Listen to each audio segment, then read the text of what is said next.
एक बार की बात है, एक अस्पताल के छोटे से कमरे में दो मरीज भर्ती थे जिनकी उम्र लगभग 45 से 48 वर्ष की थी। कमरे में सिर्फ एक खिड़की थी और उसमें से बाहर का दृश्य देखा जा सकता था। इन दोनों मरीजों में से एक को दिन में एक बार अपने फेफड़ों में जमे पानी को निकालने के लिए बैठने की अनुमति थी।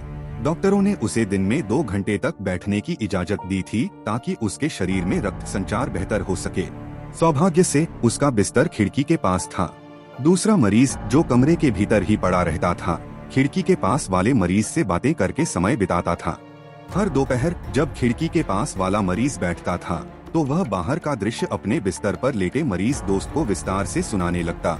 खिड़की से एक सुंदर झील दिखाई देती है, वह कहता। झील के किनारे हरे भरे पेड़ हैं और कुछ लोग अपनी नावों में बैठकर झील में घूम रहे हैं। बच्चे खुशी खुशी कागज की नाव चला रहे हैं और प्रेमी जोड़े हाथों में हाथ डाले किनारे पर टहल रहे हैं।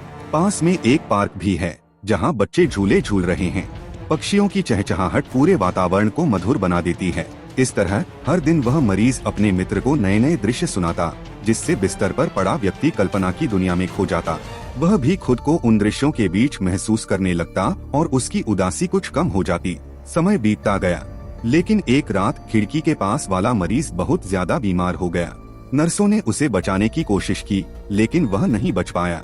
सुबह जब उसका शरीर हटा दिया गया तो दूसरे मरीज ने नर्स से अनुरोध किया, क्या आप मेरा बिस्तर खिड़की के पास कर सकती हैं? नर्स ने उसकी इच्छा पूरी की और उसे खिड़की के पास शिफ्ट कर दिया। जब उसने कोशिश करके खिड़की की ओर देखा तो वह हैरान रह गया। खिड़की के बाहर सिर्फ एक खाली दीवार थी और कुछ नहीं। उसने नर्स से पूछा, यहाँ झील, पार्क और खेलते बच्चे थे, वो कहाँ गए? नर्स मुस्कुराई और बोली, आपके दोस्त की आंखें नहीं थीं, वह देख नहीं सकता था। यह सुनकर मरीज स्तब्ध रह गया। वह समझ गया कि उसका दोस्त उसे खुश रखने के लिए हर दिन सुंदर झूठी कहानियाँ सुनाता था ताकि वह निराशा में न डूबे।